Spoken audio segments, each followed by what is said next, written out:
channel YouTube Aceh Explorer. Bismillahirrahmanirrahim. Assalamualaikum warahmatullahi wabarakatuh. Alhamdulillahirabbil alamin wal 'aqibatu lil muttaqin wala 'udwana illa 'alal zalimin. Asyhadu la ilaha illallah wahdahu la syarika lah wa asyhadu anna sayyidana wa nabiyyana Muhammad sallallahu alaihi wasallam. Allahumma la 'ilma lana illa ma 'allamtana innaka antal alimul hakim wa tub 'alaina innaka antat tawwabur rahim. Rabbi shrah li sadri wa yassir li amri wa hlul 'uqdatam min lisani yafqahu qawli. Wa qala Allah ta'ala fil Qur'anil Karim, a'udzu billahi minasy syaithanir rajim, wa in kuntum 'ala safarin wa lam tajidu katiban farihanun maqbudah. Shadaqallahul 'azim.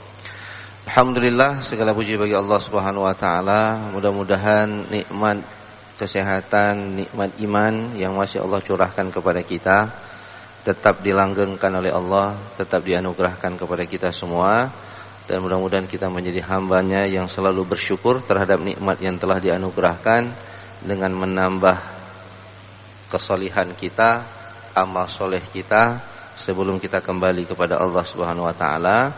Mudah-mudahan tidak ada waktu yang kita lewatkan kecuali kita torehkan amal soleh dalam kehidupan kita sehari-hari. Mudah-mudahan ketika Allah mengambil nyawa kita, jamaah yang dimuliakan oleh Allah, para pendengar Radio Baitur Rahman, kita meninggal semuanya dalam husnul khatimah. Amin ya rabbal alamin. Salawat dan salam kita sanjung sajikan ke pangkuan junjungan kita baginda Nabi besar Muhammad sallallahu alaihi wasallam. Jamaah yang dimuliakan oleh Allah, kita akan lanjutkan kajian kita minggu yang lalu. Kita bicara tentang rahnun, gadai. Landasannya firman Allah, wa in kuntum 'ala safarin wa lam tajidu katiban farihanun maqbudah. Jikalau kita sedang melakukan perjalanan lalu kita melakukan transaksi hutang piutang, tidak ada yang menulis, enggak mungkin kita bawa notaris kemana-mana, farihanun maqbudah, maka hendaknya ada barang jaminan yang itu dikuasai. Nah, jemaah yang dimuliakan oleh Allah, kemarin kita sudah bahas pengertiannya, rukun dan syaratnya. Nah, sekarang kita akan lihat aplikasinya dalam kehidupan hari ini, terutama ketika dia masuk dalam transaksi lembaga keuangan syariah. Jamaah yang dimuliakan oleh Allah Subhanahu wa taala, jaminan, ada istilah jaminan, ada istilah anggunan. Apakah sama ataupun beda?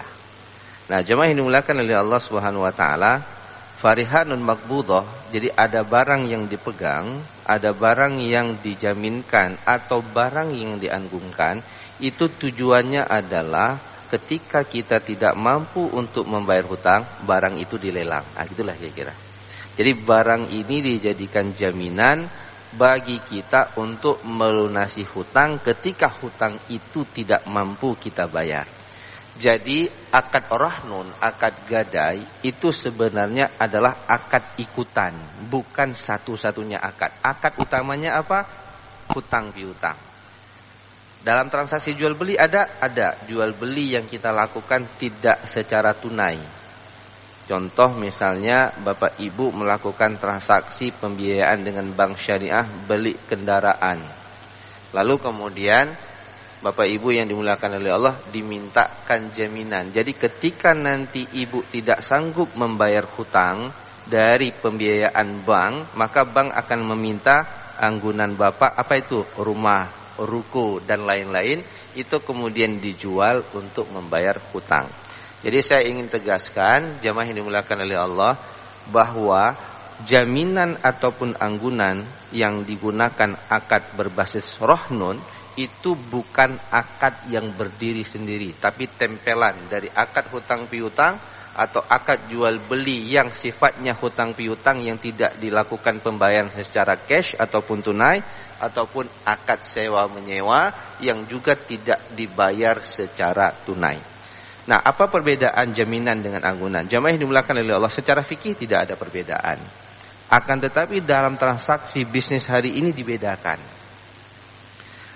Yang dimaksudkan dengan jaminan, jamaah yang dimuliakan oleh Allah Subhanahu wa taala, adalah kalau di dalam buku ini dikatakan the first way out. Jadi begini, ketika misalnya Bapak datang ke bank minta pembiayaan beli rumah, ya. Lalu ditanya apa jaminannya? Karena Bapak ASN, pegawai negeri, Bapak jaminan kan SK. untuk membuktikan bahwa akan ada pembayaran yang dipotong dari gaji Bapak setiap bulan. Ternyata pembiayaan Bapak yang dimintakan untuk membeli rumah itu 200 juta. 200 juta ya. Lalu kemudian dianggap SK ini tidak akan bermasalah. Contoh misal begini. Sekarang kan ada PNS yang ketika dia ngambil pembiayaan, ya, dia ambil pembiayaan di bank syariah, dia jaminankan SK-nya. Tapi kemudian dia melakukan maksiat, diberhentikan dari PNS-nya. Ini kan risiko bagi bank. Mohon maaf juga misalnya anggota dewan, terpilih dia menjadi anggota dewan, SK dia sebagai anggota dewan dibawa ke bank untuk dapat pembiayaan. Dikasih sama bank. 1 tahun kemudian ditangkap sama KPK, dia korupsi. Risiko kan bagi bank. Berarti gajinya kan nggak bisa lagi menutupi pembiayaan dari bank syariah. Itulah kira-kira. Maka bank menganggap kalau itu tidak cukup, dia minta anggunan. Nah, kalau jaminan tadi pakai SK, anggunan dia minta barang. Biasanya anggunan yang diminta oleh bank itu lebih besar dari dari plafon pembiayaan yang diberikan oleh bank syariah. Kalau misalnya pembiayaannya itu 200 juta, maka diminta anggunannya bisa jadi 300 juta. Diminta tanah, diminta sertifikat dan seterusnya. Nah, jemaah yang dimuliakan oleh Allah, secara fikih itu tidak dibedakan. Tapi dalam bisnis transaksi keuangan hari ini, jaminan itu adalah pembayaran yang pertama, anggunan ini adalah pembayaran kedua ketika hutang tidak sanggup untuk dibayar. Perlakuannya bagaimana? Anggunan jemaah yang dimuliakan oleh Allah Subhanahu wa taala itu digunakan sebagai jaminan untuk membayar hutang. Apabila hutang kita 200 juta, lalu kemudian kita nunggak 100 juta tidak bisa kita bayar, maka jemaah yang dimuliakan oleh Allah secara syariah, anggunan itu dijual. Ketika dijual harganya 200 juta atau 250 juta. Hutang kita di bank tinggal 100 juta, maka 100 juta diambil untuk bank, sisa 150 juta kembali kepada kita. Nah, jemaah yang dimuliakan oleh Allah Subhanahu wa taala, ini perlakuan terhadap barang anggunan ketika kita tidak mampu untuk membayar hutang. Nah, jemaah yang dimuliakan oleh Allah Subhanahu wa taala, nah bagaimana kemudian syarat barang jaminan? Syarat-syarat barang jaminan. Saya ngambil dari kitab Wahbah Zuhaili saja, jemaah yang dimuliakan oleh Allah Subhanahu wa taala. Yang pertama, barang yang dijaminkan itu harus subut. Subut itu apa? Barang jaminan berupa barang yang nilainya bersifat konstan. Jangan naik turun dia. Nanti jadi resiko. Jadi kalau tanah itu konstan nilainya, dia biasa naik terus. Rumah konstan dia, naik terus. Jadi sesuatu yang memang barangnya itu bernilai yang sifatnya kontan seiring perjalanan waktu, dia tidak susut. Kalau susut hari ini ditaksir harganya 200 juta, tahun depan tinggal 100 juta. Ini resiko, Pak. Nah, bagi orang yang kasih hutang. Lalu yang kedua, dia punya nilai, punya saman, harga dari barang tersebut. Dan yang ketiga, jamaah yang dimuliakan oleh Allah Subhanahu wa taala, bentuk barang jaminan ini adalah sesuatu yang berbentuk barang yang dia bisa dipisahkan, Pak. Misalnya begini, Bapak dapat tanah warisan, ya kan? 1 hektar. Nah, Bapak ingin jaminkan ternyata tanah 1 hektar ini masih ada milik ahli waris yang lain. Jadi dibelah dulu dia, dapatkan sertifikat, nah, baru kemudian itu dijaminkan. Nah, yang terakhir yang kita akan bahas pada subuh ini, beberapa menit yang akan datang, boleh enggak barang jaminan itu digunakan? Nah, ini yang jamaah yang dimuliakan oleh Allah Subhanahu wa taala yang sering kemudian terjadi di tengah masyarakat. Barang jaminan itu digunakan. Contoh, saya pinjam hutang sama Bapak 20 juta. Lalu Bapak minta, ada enggak jaminannya? Ada nih motor merek tertentu yang harganya 30 juta. Lalu kan barang ini dipindahkan kepada Bapak nih. Boleh enggak saya pakai? Bapak pakai. Malah direntalkan. Pertanyaannya, memakai barang jaminan lalu direntalkan, itu hukumnya apa? Nah, di dalam hadis Rasulullah mengatakan, kullu qardin jara manfa'ah fa huwa riba. Setiap hutang piutang yang kita ngambil manfaat dari hutang piutang tersebut, maka dia riba. Jadi saya berhutang 20 juta, Bapak kasih barang jaminan. Lalu barang jaminan ini Bapak gunakan. Nah, menggunakan barang jaminan itu kita ngambil manfaat, minimum manfaat untuk kita. ataupun kita rentalkan, harga rentalnya kita ambil untuk kita, bahwa riba, maka riba. Jemaah yang dimuliakan oleh Allah Subhanahu wa taala. Nah, kita lihat bagaimana kemudian jemaah yang dimuliakan oleh Allah Subhanahu wa taala fatwa Dewan Syariah Nasional terkait masalah penggunaan ataupun pemanfaatan marhun, barang yang dijaminkan. Nah, jemaah yang dimuliakan oleh Allah Subhanahu wa taala, dalam fatwa Dewan Syariah Nasional nomor 25 tahun 2002 ini dikatakan bahwa murtahin penerima barang mempunyai hak untuk menahan marhun sampai semua utang dibayar.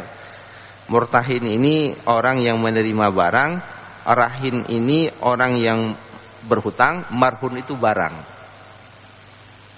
Jadi prinsipnya, kalau kemarin kita ada bahas Pak, jaminan fidusia atau rahan tasjili.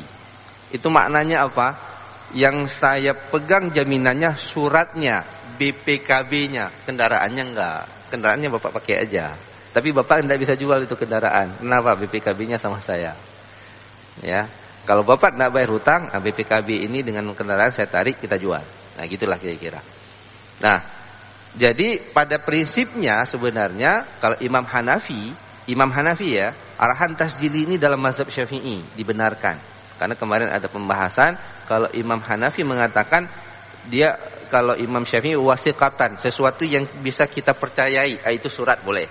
Tapi Imam Hanafi enggak, barangnya itu harus ada.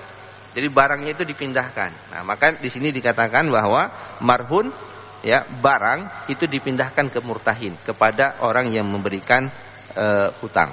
Kemudian yang kedua, marhun dan manfaatnya tetap menjadi pemiliknya ada sirahin, orang yang berhutang. Jadi tidak pernah berpindah kepemilikan. Cuman ini barang hutang pindah kepada bapak. Barangnya barang saya, bukan barang si murtahin. Nah, ini kadang-kadang gadai umong di kampung-kampung. Pindah aja.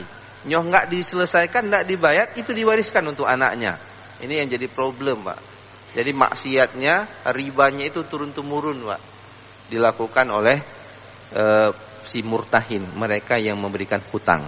Kemudian yang ketiga, pada prinsipnya marhun tidak boleh dimanfaatkan oleh murtahin. Barang yang digadai, yang diagunkan tidak boleh dimanfaatkan oleh murtahin.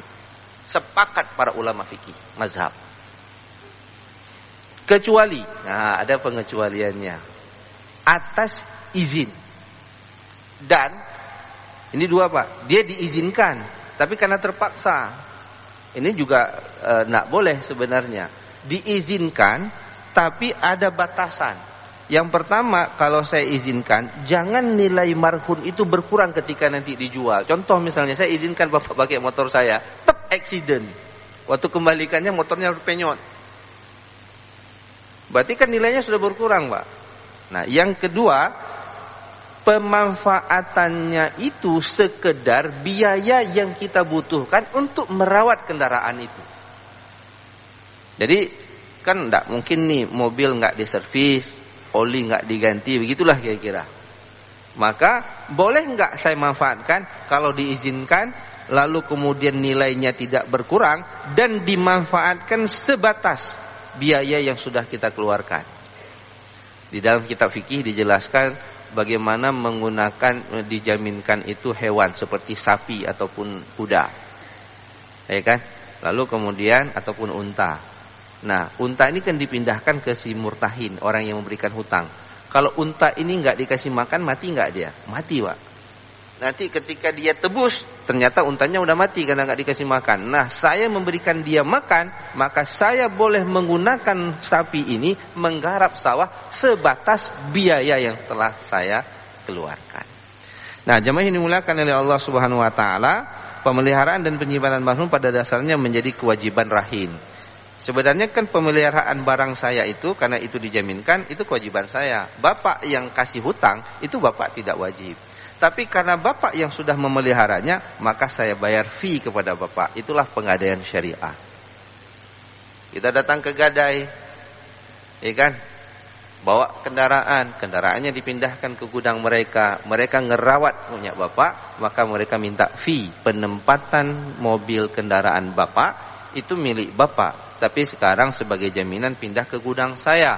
Di gudang ini saya ngerawat Pak, ada CCTV, ada satpam, ada sistem yang saya bangun, itu Bapak bayar. Maka kemudian bukan karena hutang piutangnya, tapi karena jasa merawat barang jaminan. Maka nanti ikutannya, jamaah yang dimuliakan oleh Allah, barang anggunan itu dipindahkan akadnya menjadi akad ijarah. Nah, ijarah itu harga sewa, tidak boleh diambil dari plafon biaya. Contoh misalnya saya gadai emas 1 kilo emas saya, tapi saya butuh uang cuma 200 juta. 1 kilo kita bilanglah harga 900 juta sekarang. Emas ini kan dipindah ke penggadaian itu Pak ya. Penempatan harga gadai itu tidak boleh diambil 1% dari plafon yang saya berikan kepada Bapak. Hutangnya 200 juta, 1%, hukumnya haram. Riba Pak. Berarti itu namanya sewa uang. Tapi berapa kos pembiayaan saya yang saya keluarkan untuk menjaga emas Bapak 1 kilo? Nah, gitu deh. Berarti ada safety box. Saya masukkan ke safety box, ada garansi, ada jaminan. Nanti kalau Bapak lunasi 200 juta, itu 1 kilo itu balik ke Bapak kembali. Maka saya minta harga penyewaannya, boleh jadi agak mahal Pak, di atas harga 200 juta. Kenapa? Resiko kalau hilang 1 kilo emas, itu resikonya besar. Maka penyewaan itu sesuai dengan kos yang kita keluarkan, tidak boleh didasarkan pada plafon hutang. Kalau diambil dari plafon hutang, hukumnya menjadi haram, riba. Nah, yang terakhir jamaah yang dimuliakan oleh Allah Subhanahu wa taala, bagaimana kemudian jikalau murtahin ya, marhun maksud saya, barang yang digadaikan itu bisa dimanfaatkan, kita ubah akadnya, Pak. Jangan pakai akad gadai. Jadi ketika nanti misalnya ada orang ingin berhutang sama kita, lalu kita minta, ya apa jaminannya? Maka jangan ikat dia dengan akad gadai, tapi ubahlah dengan akad kerjasama, di mana uang yang saya berikan kepada Bapak itu investasi saya dalam bisnis Bapak. Contohnya Bapak punya sawah, maka akadnya diubah, akadnya akad musyarakah. Itu boleh kemudian kita ambil untung. Tapi kalau kita minta itu jaminan, maka hukumnya menjadi haram. Sawah dipindahkan, dijaminkan, digadaikan. Si petani tidak bisa lagi garap sawah, kita yang garap. Hasil padinya kita ambil untuk kita, riba Pak. Tidak sanggup bayar si petani, lalu kemudian kita meninggal dunia, anak kita menganggap itu harta warisan, diwarisi Pak.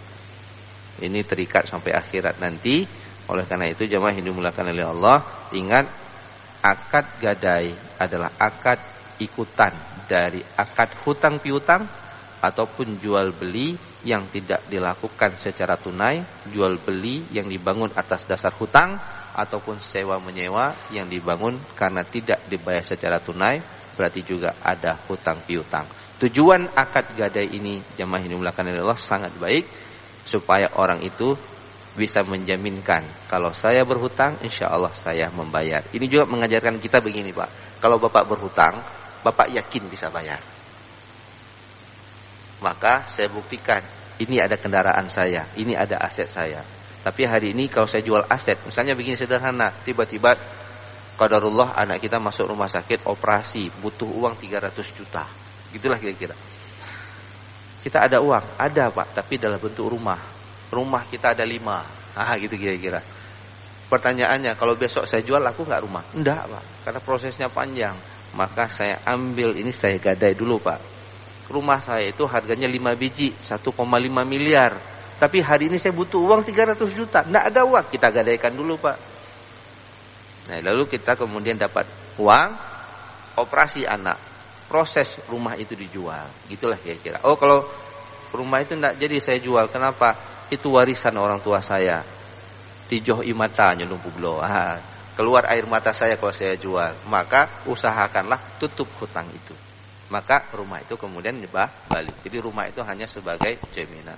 Wallahu a'lam bissawab. Hadanallahu wa iyyakum ajma'in. Mudah-mudahan Allah memberikan kefahaman kepada kita semua. Insyaallah kita lanjutkan minggu depan dengan akad yang terakhir dalam pembahasan akad tabarruk, akad kebajikan kita, bukan akad bisnis, yaitu akad kafalah. yang digunakan hari ini dalam transaksi kartu kredit. Insyaallah kita bahas pada minggu yang akan datang. Mudah-mudahan Allah memberikan kesehatan dan keimanan kepada kita semua. Assalamualaikum warahmatullahi wabarakatuh.